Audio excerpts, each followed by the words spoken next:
So I had a doctor's appointment the other day and serious discussion whether I should be fighting whether we should be fighting to try to get me a permanent trach or Chiari surgery, right? So he said well, maybe we should be fighting to get you the trach then. Like I've literally tried to I've literally gone out and bought surgical rubber tubing and tried to see if I could devise a way that I could sleep with rubber tubing, um, surgical tubing, keeping my airway open. I've tried to make devices at home to keep my jaw open to breathe all night. Um, but there's a lack of drive to breathe. And it's not like my oxygen's low all the time.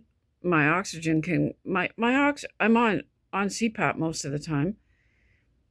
My oxygen can go, down to 70 or 80 with CPAP.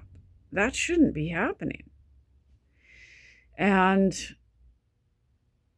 but that's not happening all the time. And there's a lack of drive to breathe. I get into bed and my body doesn't want to breathe. Like my body would just be happier not breathing. Right now I'm struggling. I got out of bed not long ago, and I can feel like there's an oxygen and carbon dioxide problem. It's hard to breathe, and that's never been diagnosed. And, the respirologists have said, oh, that's apnea. And it's not apnea. It's not sleep apnea when you're sitting in the daytime wondering why you can't breathe. It's not sleep apnea.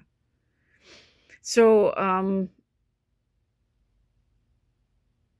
he's like, well, maybe that's what we should do then, fight to try to get you a trach. And I said, yeah, and then I got so excited, and then I got scared, and then I said to him, like, okay, what if I got a trach? Because a trach is a big deal, right? A trach is a permanent trach, right? They cut a hole right there, put a device in there, and then a tube, and it's in there permanently. And I've had people tell me, oh my God, you don't want a trach, you're nuts. It's the worst thing I've ever done in my life. I'd rather be dead than have this trach. I've had various people tell me that, and then I've had people tell me I would not be alive without this trach. Like, it's the best thing that I've ever had done, and it gave me my life back. But the problem is, it's constant maintenance and draining phlegm out, and all the time you're sterilizing the equipment and washing, and constant infections, I guess. Often these people are winding up in the hospital with infections down in the chest. Because, like, here, your body cavity is open, right? And I think you're sterilizing. I imagine you're cleaning and sterilizing these parts all the time. I don't know if you're draining it every day and draining the phlegm out and stuff. And I guess it's really gross and disgusting, draining this gross phlegm out all the time.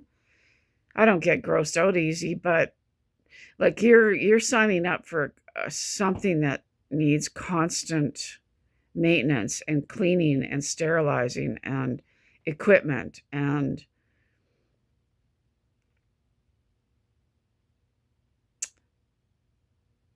And that's okay if that's going to give you your life back. That's okay. That's better than being dead. It's better than giving up.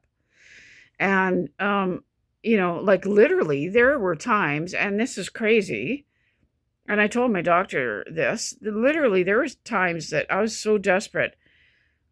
I thought, I wonder if there's any crazy way we could cut a hole in my throat and sew it up and put a tube down there. Like, you know, it's you can't get any worse than that when you're not providing health care and you're driving people to the point where they're at home trying to devise ways, trying to invent devices to help themselves.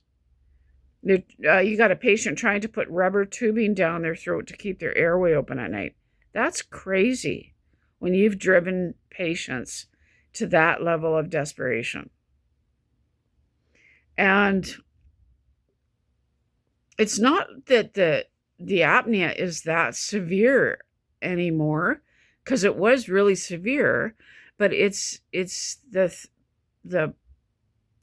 throat closing preventing me from falling asleep, even with CPAP on. So if you can imagine, you've got the mask on, and after you fall asleep, the mask is going to kick in. Each time your throat closes, the mask is going to, the pressurized air is going to open your throat each time it closes. But you need to be able to fall asleep first for that, for the apnea, for the CPAP to work. Do you understand what that means? Like, I have to explain this in great detail to almost every doctor because they don't understand what I'm saying. Because you're conscious and you're wide awake, you will not be able to fall asleep when your throat is closing because you're in distress. You're a human being and you're in distress because your air is being cut off. So you're consciously staying awake. You're fighting to stay awake to keep your throat open. You can't just, you sit here, your throat goes closed. To be able to fall asleep, you need to be relaxed every single night of your life. You need to be relaxed enough to fall asleep. You're not going to fall asleep when your throat is closing over and over again. You're not going to. And so that's what's happening. And they're saying, well, that's sleep apnea. You know what? Technically, that's not sleep apnea when you're awake, right? It's not. Sleep apnea and apnea during the day because your brain is screwed up are two different things. When you've got a medical brain issue, that's two different things. So I said to him, and like, God, when he said that, let's fight for a trach, I thought, oh my God, like how great would that be? But I said, what if I got a trach and, a trach isn't going to help the lack of drive to breathe. If you got a hole cut in your chest so you can breathe in your throat and you're laying there, but your body doesn't want to breathe, because I do have a lack of drive to breathe. I don't breathe often enough. What if getting a trach is a mistake? Like, what if that's not the cure? Like, the Chiari could solve all of it. The Chiari could solve the insomnia. Chiari surgery, decompression surgery, brain surgery for my Chiari, that could stop the apnea. It could stop the throat from closing. It could stop the sleep apnea. It could stop the insomnia. It could stop the lack of drive to breathe.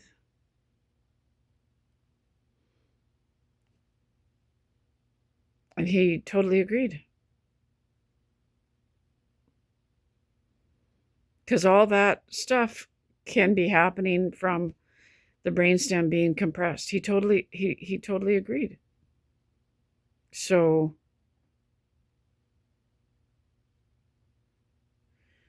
we're gonna try to fight to get the brain surgery for me.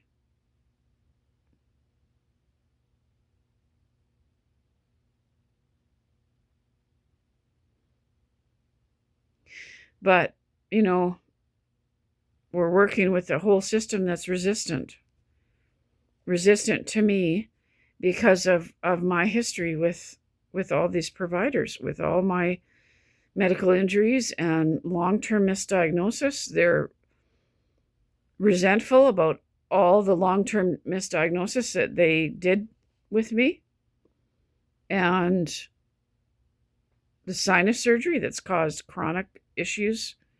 They cause chronic, issues for me. Like, I'm being refused care by all these providers because of what they've done to me. So you're working with resistant, tons of resistant doctors that, there's lots of victim blaming in healthcare.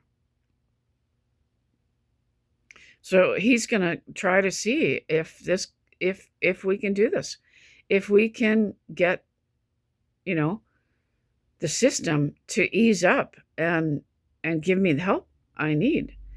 And I have no idea if that's possible or not. If he can approach the right people. Because what's happening is victim blaming, right? I mean, the drug injury, I was being blamed for that. Everything's being, they don't want to admit anything. They want everything covered up.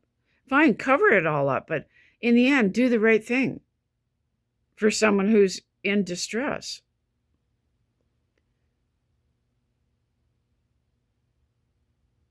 And,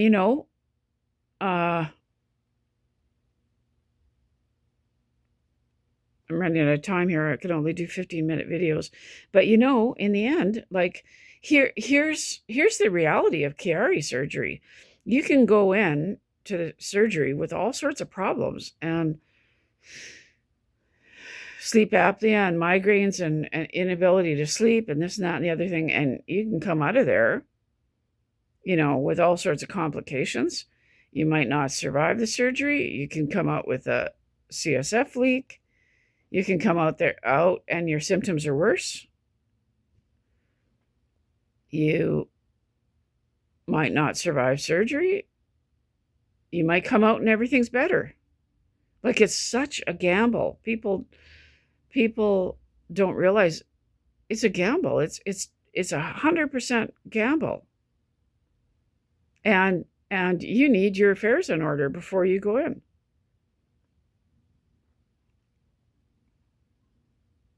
And I understand that. And I'd rather take that chance than continue like this, because I have no life. I have no quality of life. I've lost everybody and everything almost in a fight, in a quest for healthcare. The past 40 years, I've lost almost everything. But I think of what if it was a success, and what a joy to get my life back. What an incredible thing that would be, to sleep and have a life and start to go out again and make friends, and maybe to be able to work part-time, maybe to be healthy enough to actually have a life and have people in my life and have the strength and endurance to clean my house and live like a human being. What an incredible thing that would be.